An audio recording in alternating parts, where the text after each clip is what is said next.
my wife's was a minimalist, so when I started dating her, it was kind of the gateway into her heart was, embracing that. And then turns out, oh, that shit works. And like, I mean, my kids are happy, man, because they're not spending all the time picking up all these toys. Welcome to the Tiny House Lifestyle Podcast, the show where you learn how to plan, build, and live the tiny lifestyle. I'm your host, Ethan Waldman, and this is episode 240 with Matt Paxton. Today, I'm speaking with Matt Paxton, who is none other than a 15-season veteran of the show Hoarders and also the host of the two-time Emmy-nominated series Legacy List with Matt Paxton. Matt has a really interesting story. He lives in Atlanta, Georgia with his wife and 7 kids. Yes, 7 kids. And they have a really interesting minimalist family lifestyle. And so on the show today, Matt is here really just to tell us stories. He's a great storyteller, but we get into the nitty-gritty of what it's like to kind of maybe be dragged a little bit into minimalism and what happens when you commit and do it. How do you stay doing it? Like what is required to kind of keep the weight off, for a better sense of the word, or like keep the stuff off. And it was just a really fun conversation, and I think you'll really enjoy it. So stick around. Thank you so much to everyone who attended the 2022 Tiny House Summit last week. The reviews and feedback are humbling and really makes it all worthwhile for me. So if you attended, if you sent me an email or left a comment on the Summit Hub, I want to personally thank you for doing that. I really enjoyed putting it together.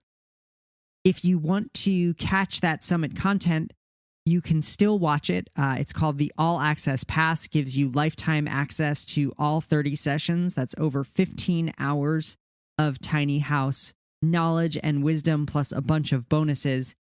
And for podcast listeners, I'm offering $50 off the cost of the All Access Pass using the coupon code THLP. So again, use the coupon code THLP to get $50 off the All Access Pass. If you want to learn more about the Tiny House Summit, you can go to tinyhousesummit.co. There you'll find all of the speakers, their topics, their bios, and even short preview videos of each of the sessions. And you'll also find links to the All Access Pass there. Again, head over to tinyhousesummit.co and click on the All Access Pass. Use the coupon code THLP for $50 off.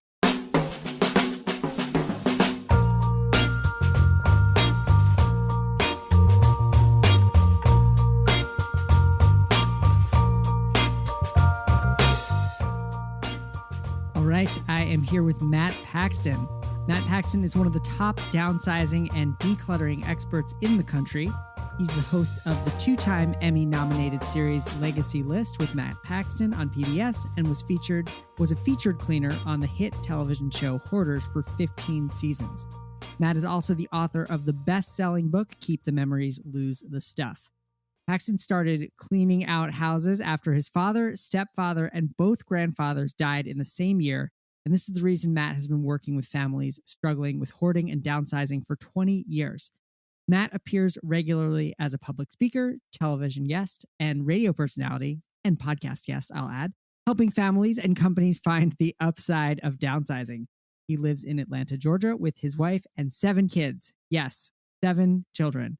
Matt Paxton, welcome to the show. What's up, man? That's quite an intro. I love it. Yeah, it is quite an intro. It's quite a bio. So, let's start with the end there. Before we started chatting, you were like, I used to be on Hoarders and now I'm a minimalist, but with 7 kids, you do what you can. So what does minimalism with 7 kids kind of look like? So we'll start with the punchline, right? Like you said, the crazy thing about minimalism is that it exposes your parenting and the quality of your parenting because we utilize stuff so much to parent our kids and to keep our kids busy. And I'll take it further. We have, like 1.5 kids with on the spectrum. And so like we've got one boy that is, I mean, he really needs to be taken care of a lot of the time. And what minimalism does is it keeps all the distractions away. And that's why I was attracted to minimalism, honestly. It keeps them focused on things that matter. Less really is more. I mean, I'll tell you 3 years into this, like, my kids are happier. They have a better life. We don't do so let's get to the meat of it. We're 9 people. We have 10 plates. We have 10 cups. Mhm. We wash a lot of dishes. Yeah. We actually go out to dinner once a week on purpose. Like, I mean, we actually probably eat out 2 nights a week. And man, it's expensive, by the way. But what we're not wasting money on is like the, fifth set of Legos, a bunch of books that they don't need. We can go to the library up the street and check them out. Like, it's just the practical minimalist things. Like, we don't waste money like on, well, fast food. And it was because we didn't want all the junky extra toys. By the way, I got put the age groups on them. Yeah, I was going to ask. The boys are 6 boys Okay. under 14. So we go 9, 10, 11, 12, 14. And there's one more Okay. somewhere in there. He's 13, 14. And then a 16-year-old girl. And so, like, with the 16-year-old girl, no, it's not the time to push minimalist, like, minutia details. Like, her trash can has probably got more trash in it than the rest of the family. Okay, that's all right. She's 16. She is learning that, like, Thursday night is family night with the kids, and we go out to dinner, and we actually, people think we're crazy. We play Uno and left, right, center at the table. Kids are not on their cell phones. Mhm. I mean, little things like that we're really intentional about. And I think the word intentional is what I never really understood my wife's was a minimalist. So when I met her, started dating her, it was kind of the gateway into her heart was, embracing that. Yeah. And then turns out, oh, that shit works. And like, I mean, my kids are happy, man, because they're not spending all the time picking up all these toys. I'm happy. I'm not spending all this time picking up all these toys. And when you have a reasonable amount of stuff, then the kids can actually learn some tasks that they can actually do. When you say, like, just go clean up your room randomly, like, it's too big. It's too grandiose. Yeah. But when you're like, hey man, like, go pick me out three books that I can donate. Like Mm. that, they can do that. And so it's been amazing. It's really helped my kids grow up and take responsibility too. That's cool. Yeah. So, You would. very long answer, but I love it. No, I love the answer. And it's counterintuitive because you would think, especially with more children, you would need more stuff, multiple iPads or like multiple sets of things so that when one or two kids have need for both you and your wife's attention, that you can kind of give those kids stuff to occupy them. And I did when I was a single dad. I totally did. Like, I mean, we're a blended family. She's got 4, I got 3. In fact, I read her book. That's how I met her. She wrote a book called Minimalist for Families. Oh, wow. Minimalism for Families. And so, like, I had been, I was on Hoarders, and I was this new single dad. I had my kids full time, and I went online on Facebook and just said, "Hey, I'm having this hard. My son's struggling with clothes. He's got too many clothes, and I don't know what to do with it. Like, he can't get dressed. He was getting really, like, it was affecting our life. Like, every morning it would be a fight. Like, it was affecting the quality of his happiness. And so I just kind of, like, threw my hands up, went online and said, anybody know what to do with this? I clean up really messy houses, but I can't get my son to get dressed. Right. And this is like at the peak of Hoarders, man. So, like, I mean, I was actually kind of famous at that point. And it really worked out. Like, 3 different people said, read this book, Minimalism for Families. So I read it. And the theory in her book was, and it's how to raise kids as minimalists. It just said, I mean, I picked the right person to marry, right? She literally wrote the book about how to raise kids as minimalists. So she literally wrote the book. So it definitely helped me to, have an insider there to give me tips. Yeah. But, like, it basically said, get rid of all the choices. Just have 5 outfits for them. And I'm reading the book. I didn't know this woman at this point. She'd later be my wife, but I didn't know her. I'm just reading this book. And I'm like, that's it. I don't know. And I kind of was skeptical. I was like, that seems almost too simple there, And I start reading it. So I was like, I'll try it. And as I'm reading it, I'm looking in my son's closet, and it's like, not only does he have all of his clothes, he has all of his brother's extra clothes. He has all of my winter clothes. He had everybody. I mean, he had the biggest closet just by happenstance. Yeah. And so the whole neighborhood, I was this poor single dad that everybody would throw clothes at me because they felt bad for me. So I had not only all of me and my boys' extra clothes, we had every hand-me-down in the neighborhood in this one closet. So you were like hoarding winter clothes. I pulled it all out. Hoarding winter clothes. Literally, the guy from Hoarders was hoarding winter clothes. And I end up donating it all and left him. I ended up just going to I was like, I'm just going to go all in. I went to Target and we bought 5 new pair of pants that fit him, 5 new pair of shirts that fit him, styles he liked. And socks were always our downfall. And long story short, the next morning he gets up, he's like, Dad, look, he woke me up. Yeah. He's like, Dad, look, I'm dressed. Like he was so proud and So so proud. happy and so proud. And I was like, oh my God, it was my fault the whole time.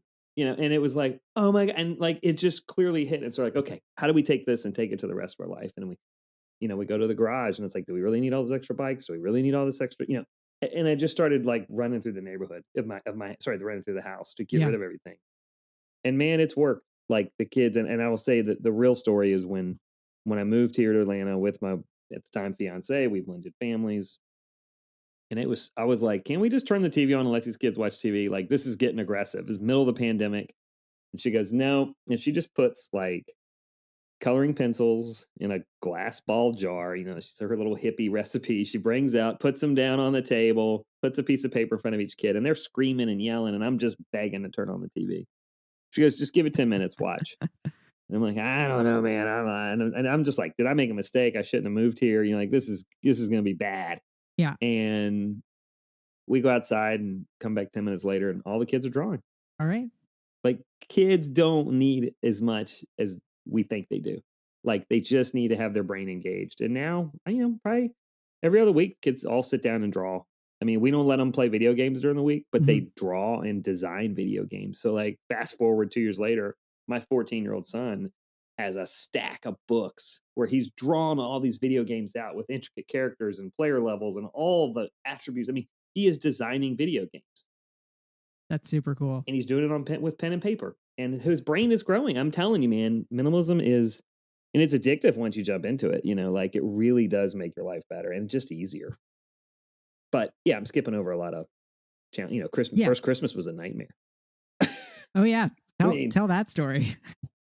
Oh my God, first Christmas it was like, I came from my first marriage was 2 wealthy white families that it was like a competition to who could buy more gifts, and Right. I would stay up till mountain of presents. 4 a.m.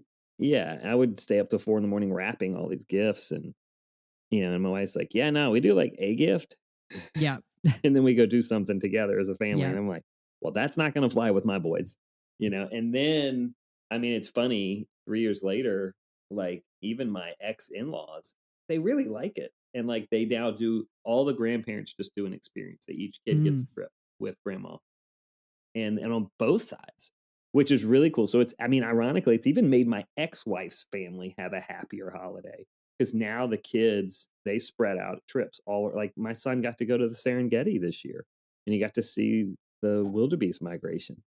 And his grandparents would have bought him a bunch of expensive Legos and a bunch of expensive shoes and a bunch of stuff that's nice but not necessarily needed. And in exchange, he got to go to Africa with his grandparents, and he got a 2-week trip with his grandparents at an age where they're still really young and they're still really active, and he got to see the world, and like it was amazing. He came back and I'm like, man, I looked at I was like, this minimalism thing is pretty cool. So even they are now, everyone in our family, even ex-family members, we're all buying into it because it's just, we're seeing more happiness and more joy with less stuff. Yeah, that emphasis on experiences over possessions and things is probably a big driver for many people who are interested in living tiny. Yeah. I read it. Yeah, I read it 100 times, man, and didn't believe it until you really go through the challenge of it, and then you got to come back over the other side. Yeah. Right. And then, the tiny living is the other side of this. We moved from a 4,000 square foot home with 4 people. We moved into a 2,400 square foot home for 9 people. Yeah, that's 266 square feet each. That's like you're each living in a tiny house. In a tiny house. I know my wife designed the house for minimalist living, and so it's, there's no door. All the doors are slide pocket doors, and she's really maximized every inch of it. But I have to say, as the guy that has to like take care of everything, I love it. I love minimal living. Now we're not tiny. And I want to make sure to the listeners, I'm not trying to say I live in a 500 square foot home. Right. But I got about 100 square feet. That's mine. Yeah. The rest of it's all communal, and it is less to take care of. I love it, which means more time to do cool stuff. I want to go back to what you mentioned about kind of getting rid of the choices and that recommendation of, have 5 outfits for each kid. Yeah. Um, is that also the recommendation, for mom and dad? And is there like, I'm going to use the word parity. Like, do you kind of, or does minimalism for families kind of advise that, if you're going to have your son only have 5 outfits, then you should also kind of lead by example and also have 5 outfits? Well, I think general parenting kind of just says that. I mean, Sure. I got a bunch of teenage boys, Yeah, right? they notice when things are not fair. Yeah. They notice it. And so like, here's where the challenge is. The 16-year-old girl, she is an active, living, regular, normal 16-year-old girl. She hates and loves everything in the same 10 minutes. Yeah. Right. Yep. And so, no, we do not push it on her. She has the only closet in the house in her bedroom. There's no other closets. We don't do closets. Yep. Now, I'll say this.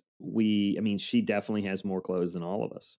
And I'm okay with that. I don't do the limit on her. Everyone else is between 5 and 10 shirts.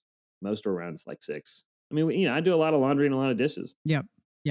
But, we do, the kids they don't wear jeans anymore. They wear sweatpants. I don't get it, but that's just what they do. And so, every kid's got like 4 to 5 sweatpants.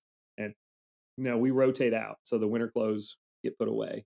And then the summer clothes. And we live in a part of the country that has very distinct winter and summer. Yeah. We're in Atlanta, so it's like summer 9 months out of the year. So like the shorts don't really go away. Like the kids are always wearing that. So basically it's 5 to like 7. I think one of my boys has 7 pair of pants just because he's awkwardly tall and he's in that middle stage. But like, now even like my 8-year-old the other day, he's like, Dad, I got to go through my t-shirts. Like that drawer is almost full. Like we got to get rid of some of these. He's like, aren't you going to donate this weekend? And so like they've gotten in the habit of self-culling now, just because they don't like a lot of clutter. And the hardest thing's been for me. I'm on TV and I work in. I've got like outfits for TV. I've got outfits for for speeches and stuff. And I have like sponsor shirt when someone pays me to represent them. I have to wear a shirt. And so like I have a 8-foot by 8-foot tall, 4-foot wide closet. It's a built-in wall mount unit basically, and that's where my stuff sits. Now I'm a sneakerhead. I love my Air Jordan sneakers, and people think, how in the world can you be a minimalist and have a sneaker collection? Well, like, I don't have anything, dude. Like I got nothing. I got nothing that's mine. I like my sneakers. I got a 4-foot area for them, and as my wife said, you can put whatever you want in that 4-foot area, but you ain't going out of there. And so I've got a nice little sneaker collection that's mine and I like them. Can I justify it financially? Yeah. Space wise, I can't go around it. And so if I ever want another pair of shoes, I got to get rid of a pair that I have. I've got to either go sell them or, I would never donate. I would sell them. But like, it's funny. I'm to the point now, I was like, well, I guess I'm full. Like I'm not getting any more because my closet's full. I don't want to get rid of any. And so I won't buy anymore. And so it's basic in and out, decluttering that we talk about in all my industry stuff. Yeah. But we keep it consistent and the kids keep it consistent. They'll flat out call you out if I try to put something in one of their closets. Oh my God, you can forget it. They let you know, they let you know. They're still kids. And so I will say it has, if you're ever on the fence, man, just try it for like 2 weeks. Like my wife and I talk about this all the time. Like just jump in with like, you do it at the beach, right? How do you when you go on vacation in the sun? Yeah. That's I tell people all the time. That's a good point. When you go on a trip, you kind of practice minimalism because you take one small in essence, fraction. Yeah. And at any time on vacation, do you say, oh man, that beach was amazing. Like I loved going horseback riding on the beach at sunset. But man, those closets were small. Like you don't care about that stuff. You're out living life and having a good life. And I'm going to argue that's the best part about minimalism. I don't spend any time or money doing what I don't want to do. And so it leaves time and money to do the things I do want to do. Yeah. So it sounds like, the grass is greener on the other side and you are there on the other side, living this kind of minimalist lifestyle. What were some of the challenges? Can you share some of the challenges that you faced, like getting there? Because I know it can be painful. I can say it personally. You see behind me, I have like 5 instruments hanging on the wall right there. you got a very nice, I was actually wanted to ask you about some of those guitars. Yeah. Right. So that's the stuff. Like for me, my dad, so right behind me right now is my dad, some of my dad's art. Yeah. My dad was an artist. My dad died when I was 24. I couldn't keep all of my dad's art. I couldn't keep all of my grandparents' stuff. Like I have made a career out of helping people tell their family stories. Like Yeah. you can say what you want about my career, being on Hoarders, being on TV, my new show on PBS, Legacy List, but all of it there's really good stories attached to the stuff. And so I'm a big believer in telling these stories. That's great on TV, that's great in my books, but when you get to your own house, that's really hard. Yeah. Right? Like getting rid of your dead father's art. Like, I mean, it got to a point where I almost didn't move, man. Like I called my wife and I was like, I don't know if I can do this. Like, I mean, I Yeah. was going through my attic and I was like, my dad's furniture. I mean, I had like my dad's like amazing Eames chair and like from like a 59, like Yeah. Like a amazing real leather Eames chair chair. that Yeah. a real Eames chair, dude. Yeah. Like, so you get Yeah. it. Yeah. Yeah. You understand what I'm Yeah. saying? Yeah. Totally. And I want to warn people, just because you're minimalist doesn't mean you can't have nice stuff. I actually No. argue it means you can have more nice stuff because you're not wasting it.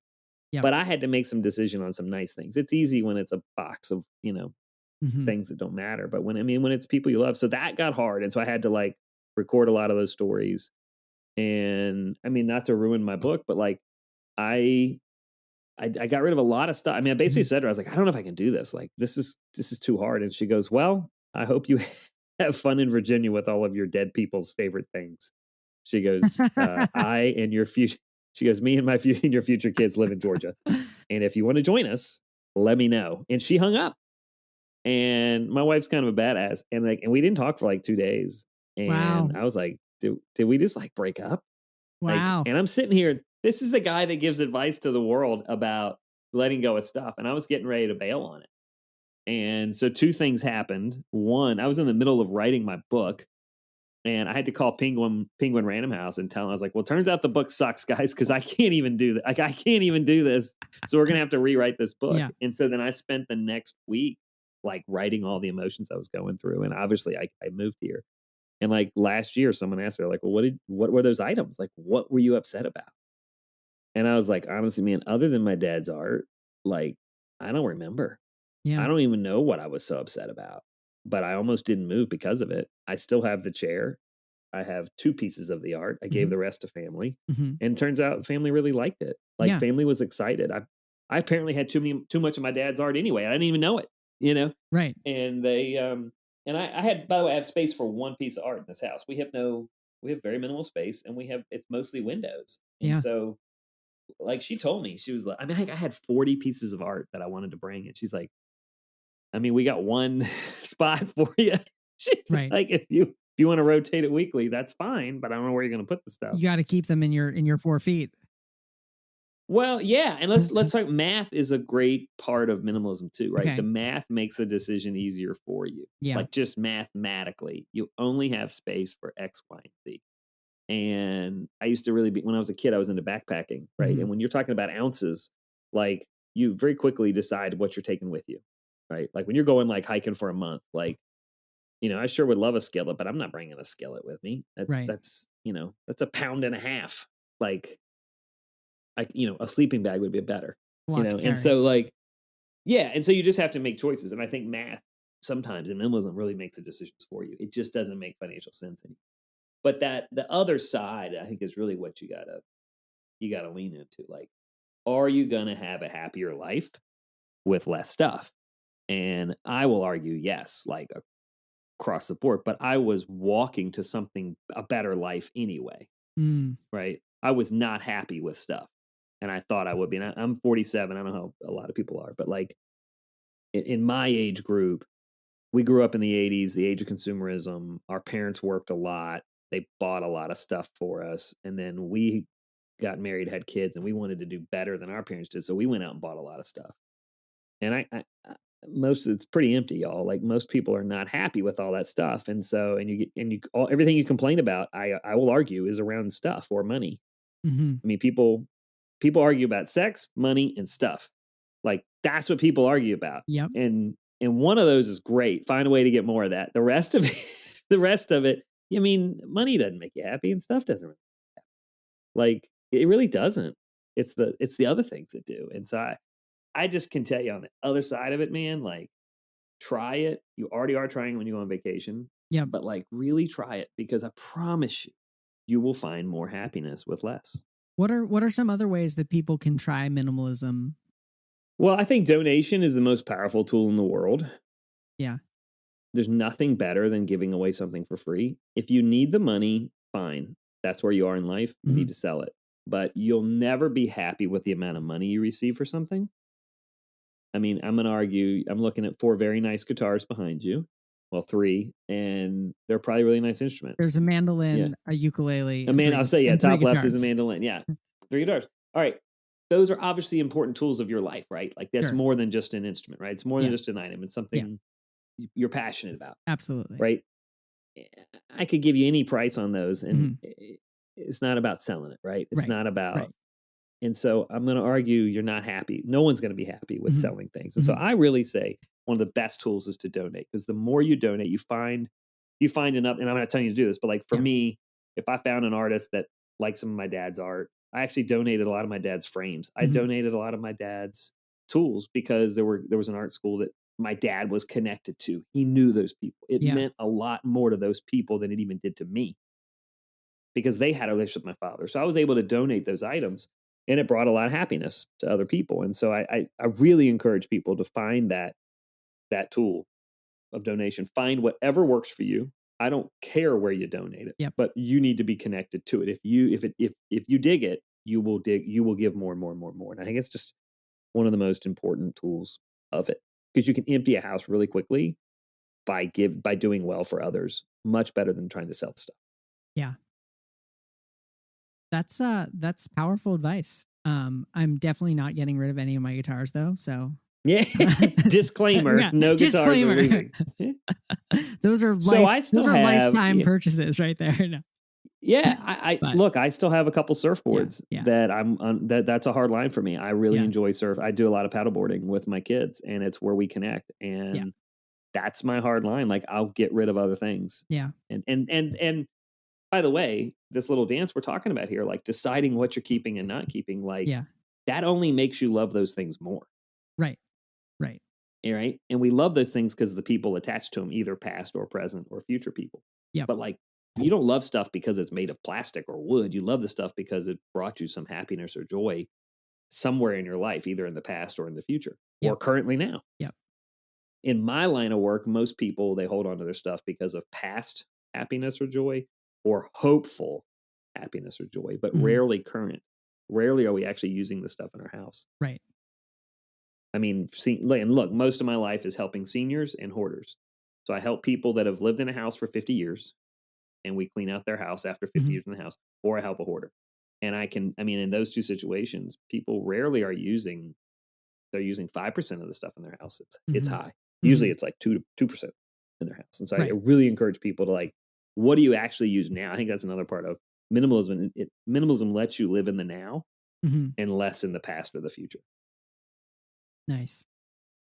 So I actually wanted to ask about hoarders a little bit. You know how like, I've read that, there are those diet shows, for example, like The Biggest Loser and those diet shows where people kind of go on a crash diet, they lose a ton of weight. And then what usually happens is they gain it all back. Yep.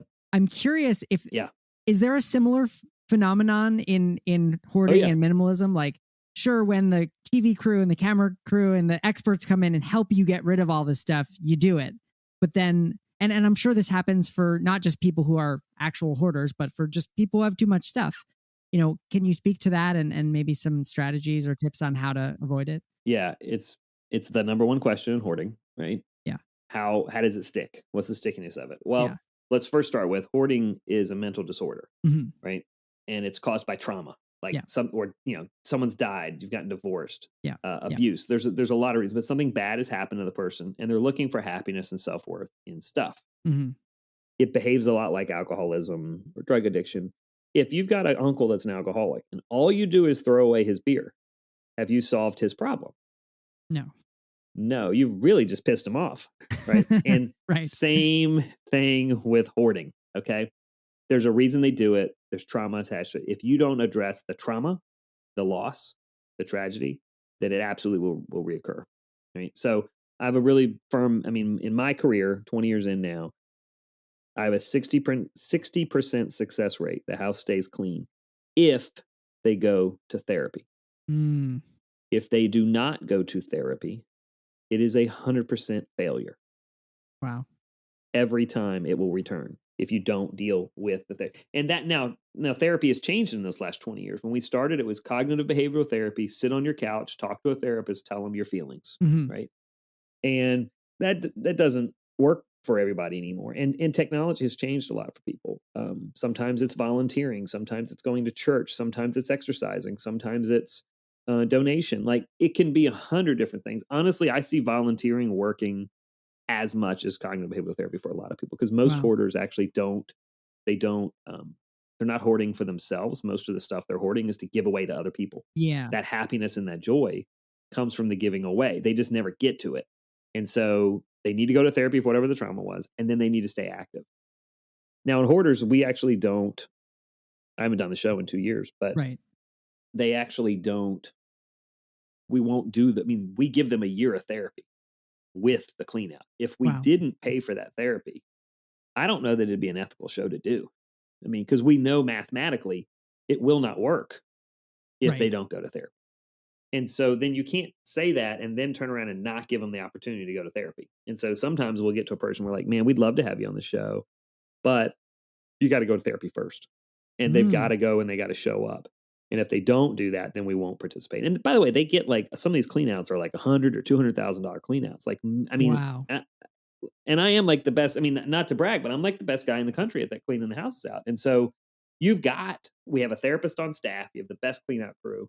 Like all the stuff is there, but if it doesn't matter if you don't go to therapy. And so I think we can take that to the smaller form too, like the regular life. So the regular listener, what I would ask you is if you're just basically cleaning out a trunk, your car, or Yeah. that, Yeah. small section of your garage, your why is what I really want you to focus on. Mm-hmm. Like, why are you doing this? This is not therapy. This is just being honest with yourself. And I take this into my fitness. I've actually been working hard to lose weight again. Mm-hmm. I'll tell this story. I'm a storyteller, obviously. My son, right when I was writing this book, this is in the book actually, Mm-hmm. because it was when I was writing the book, and my son came up to me and said, Dad, are you going to die at the same age that your dad did? And I said, well, what do you, this is at night one night. We're having a feelings talk one night. And I was like, well, what do you mean, buddy? And he goes, well, I was doing the math. And anytime my son says I was doing the math, something good's coming out. Okay. It's usually about candy or money. But this Okay. night it was really quick. He was like, hey, Dad, you're 47. Your dad was 52. That's 5 years from now. And he goes, like, I'll only be 17 if you die at the same time your dad did. And I go, do you think about this? He goes, I think about it all the time, Dad. Wow. And I was like, oh. And he goes, he said, Dad, I see now. He's more aware now because we have a new family. And he goes, Mm-hmm. Dad, I see you working really hard to be a dad. And I think it's going to be hard. And I'm going to need your help. And he goes, I want to know that you're going to be here, that you're going to be a grandpa. And I'm like, it's, tugging on my heartstring. I'm like, yeah, buddy, Yeah. I'll be there. Wow. And he goes, well, then why do you eat all that food that you know is bad for you? He goes, you know it's bad and you still eat it every night. And it punched me in the face, Yeah. man. Like Yeah. it was just a random night. And I was like, okay, buddy. And I was like, I went downstairs that night and I was like, babe, I gotta really get a hold of my life here. Like at the end of the day, I want to be a grandpa. All right. That's my why. Okay. I don't know what's your why? And I'm talking to the audience here. Like whatever your why is. I don't care if it's fitness or health or stuff or addiction, whatever you're challenged with, you got to focus on that why. So I actually have on my wall right here, it says grandpa. So anytime something gets hard, I look at that and it keeps me going. And this is deep for a guy about stuff. I know that, but like minimalism has really opened up my heart and also given me time to think about this stuff. And at the end of the day, for me, it is about the why. And so like when I'm looking at my garage, it's like, okay, well, what's my why? How does this get me to be a grandpa? Yeah. And it kind of simplifies shit. And it's like, I don't need this. Like, and I'm not trying to guilt anybody into having a why. Whatever your why is, you know what it is in your head. Just be honest with yourself. What I'm saying is write it down, put it on a piece of paper, and put it in front of your face so you can't avoid it. because it's so easy to quit whatever you're doing, whether if it's financial fitness or health fitness or diet, whatever. It's so easy to quit it because it's hard. And Yeah. if you don't have it written down in front of you, it's really easy to quit. I'm telling you, minimalism has really made me like focus on the why, because nothing else really matters. Stuff really doesn't matter. And when you get like to that spiritual level of it, and I don't want to scare people, but like when you do get to the spiritual level of minimalism, like, dude, it just none of that stuff matters. And then you start getting rid of people, right? And then you start getting rid of stuff like things that really don't matter. And you start to get comfortable with it. And guess what? Life gets better. Nice. So I'm sure you get asked this all the time, but I've got to ask. Yeah. Because you married a minimalist who is an expert minimalist. What advice do you have for couples out there who, you know, maybe one person wants to be more of a minimalist than the other, one person, you know, because we come into relationships and we have different upbringings, different backgrounds, and, you know, what is worth keeping, what is worth not keeping, like. Yeah.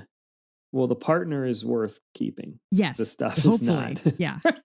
Hopefully, if they're not, then you've already answered your question. Yeah. If they're not, you've already answered the question. Yeah, but I had the best situation, which was I was in love with a beautiful woman who loved my children and me. Mm-hmm. She happened to be a minimalist. Mm-hmm. So I was like, all right, I'll try it. The minimal waste thing that was harder for me. The zero waste was much of a bigger leap for me. I'm a Ziploc. I mean, my ideal sponsor at that point in my life was Ziploc. Like, wow, I love plastic, but I also love her. So like that was hard. I will say when you're talking with your partner, like you got to try to make that leap together if you're going to do it. Yeah. It is not something I would do if you're not aligned on everywhere else. Like if you're not aligned on this topic, then it's only going to expose your other issues even more. Yeah. Like minimalism. Here's this is a deeper conversation here, but I'm going to go ahead and say it. Like we had this all the time in hoarding. Hoarding was so loud, right? Like so loud that people could blame everything in their relationship on hoarding. And then we cleaned the house out, and the wife worked really hard at like going to therapy and fixing her life and doing her things and getting rid of stuff. Well, the husband's still an asshole, right? 3 months later.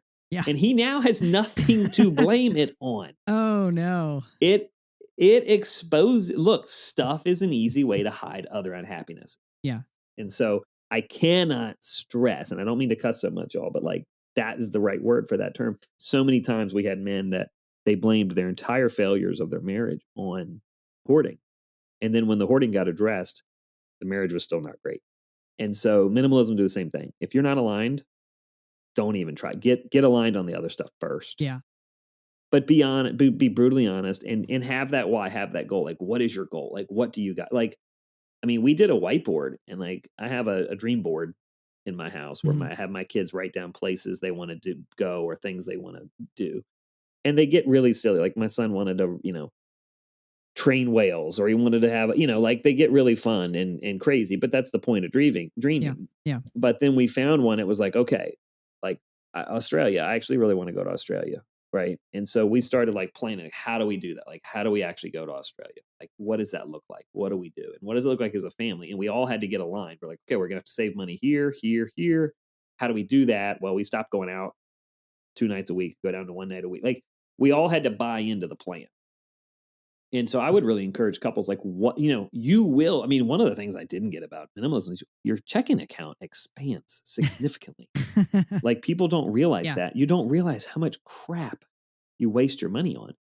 And so like, be clear, like, what do you want to do with it? What's the adventure you want to go on, or and it doesn't have to be expensive, but like, what's the adventure? What's the goal? And then just, you got to align on that. And then that's your goal and that's your target. And you put it on the wall and you look at it. And every time it gets hard, because it will get hard.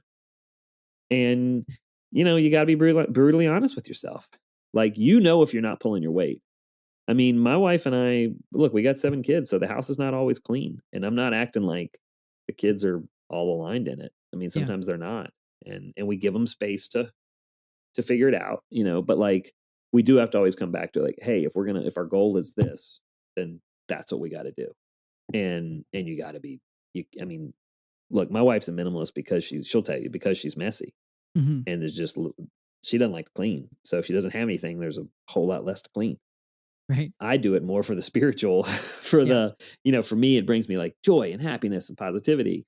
And for her, it's just simple. It's just less for her to have to do. Hers is not as deep. And she grew up in the military and got tired of moving stuff all the time. She just thought it was silly and dumb inside. I'll say you'll find, you've got to be, I had to almost lose everything to get it. Right. I mean, like literally, she was like, figure it out, man. If you want to come be with us, great. If not, good luck. And I needed that tough love to get there. And now it's been really simple. But like I had to almost, I basically got like flat out told, like, do you want happiness with a family or do you want your stuff? And so it was real simple. It wasn't a simple decision, but 2 years removed from it is the best decision ever made. But you guys if you're with a couple, man, it will be a hard first 6 months. Mm-hmm. And so get aligned for that. And then I promise you, like, there's nothing better. I mean, it's just silly how I used to waste so much time and money on stuff that doesn't matter. And people, I'll keep saying it, there's people that don't matter. And you hold on to them and you spend a lot of time on them and they're not really serving your life or even theirs, And now I laugh. Like we were at a thing a couple weeks ago and I was like, I met some person. They're like, oh, I'd really love to connect with you. And I'm just thinking, this person is a mess. Like I wouldn't give them an hour of my time because they're not ready for my time. They're not ready for friendship. Like they got to get, they're not ready for, I mean, it was so obvious to the whole circle of people we meeting that like, I could help her very much, but there was nothing in it for the world, and I was just thinking, oh man, this woman's got to get her life together before I can help her. And I don't mean to be rude, but like minimalism has helped me get to that point where I'm very selfish with my time and my family, and I'm very protective of it in a positive way, not a negative way. But that's all come from the, when you're not all wrapped up in stuff and like, we also don't, this isn't an unpopular part of this is we're not all on these like uber competitive sports teams with my kids. I mean, none of us are going D1. None of us are going pro. And the kids were just like, and pandemic kind of helped us push us to that. And now we're just like, let's just go for a hike this weekend. Right. Like, and we just do more family stuff and we don't do this crazy competitive, like travel sports teams that a lot of people do. And I think that's helped us to find joy in less by just not being busy all the time and overcommitting on time. Can you talk a little bit about zero waste living and how that kind of dovetails with minimalism? Yeah, I suck at it, man. Zero waste is the goal is to have as minimal amount of waste as possible. Mm-hmm. So less cardboard, more we use a lot of glass. Yep. I feel like I got a glass jar for everything. We're trying to use less plastic. I mean, there are people there's a lady, I can't remember her name. My wife follows her. Mm-hmm. I mean, her entire year's waste is in a 1 quart jar of, a ball glass jar, entire year of waste. Wow. Now, look, we're a family of 9. That's not happening for us. But what it has made us do is we're conscious when we go to the store. We don't buy as much stuff. We don't buy as much. We really have minimized our plastics. Mm-hmm. And when I really get into the environmental side of it, it turns people away. I will say this, there is an environmental side of it that's beneficial, the less plastic you use. I'm just because of my having so many kids, I tend to thrift more now, so I don't buy as many new clothes. I do spend more time in thrifting. I also like some of the old vintage stuff better. But the key here is just try to buy less plastic and throw away less and reuse as much as possible. And in an Amazon world where it's all cardboard shipping, I mean, I do like some of the recyclable products that are coming out in shipping now. Yeah. But you still have to be in a city that the recycling actually gets recycled. I'm a weird person that I've spent a lot of time at trash dumps. Like I've spent 20 years helping people throw things away. And when I started 20 years ago professionally cleaning houses, man, we threw away everything. Into the trash. Yeah. Into the trash. It all went into the dump. It didn't matter if it was paint or chemicals or books. We just tossed everything in plastic bags and threw it away. And to the point where it's just embarrassing how much we threw away. And now we try to recycle or upcycle or donate, usually 75 to 80% of the house. It's more work. It's a lot more work. Yeah. Thank you for saying that. To truly recycle your home, it's an extensive amount of work. And so you have to be dedicated to it. But I think it's worth it. Right. Right. And we do it all. Again, I'm biased. I do it more through donation and upcycling than I do. I mean, the recycling side of it, I live in a part of the South where they're not as committed locally to recycling. And so I try to get it to people that need it or they need more. Right. So like, I mean, West Coast, you can recycle better, but I really think it's important I mean, we have people every day coming to our county through our church that they have nothing. They got here like yesterday. Right. They got nothing. Right. And I'm like, oh, I got a whole house of someone that just passed away. I'm cleaning out. Do you want it all? Yeah. And they're like, yes, we do. Yeah. And so like, it is hard. It does take more work. But if you get that positive mindset of like, how can I help other people with this? It actually gets really easy. And you'll start to find people just like you that want to help. They just want to help people have a better life. And it gets donated much or upcycled much faster than recycling. Nice. Well, Matt Paxton, it's been really fantastic talking with you. I really appreciated all the stories you've shared, and I can't wait to share this conversation with the podcast audience. Well, dude, thanks for having me. I hope everybody enjoyed the stories and just keep doing what you're doing, man. Less is more. Thank you so much to Matt Paxton for being a guest on the show today. You can find the show notes, including a complete transcript and links to all the books and things that we discussed with Matt, over at thetinyhouse.net/240. Again, that's thetinyhouse.net/240. Well, that's all for this week. I am your host, Ethan Waldman, and I'll be back next week with another episode of the Tiny House Lifestyle Podcast.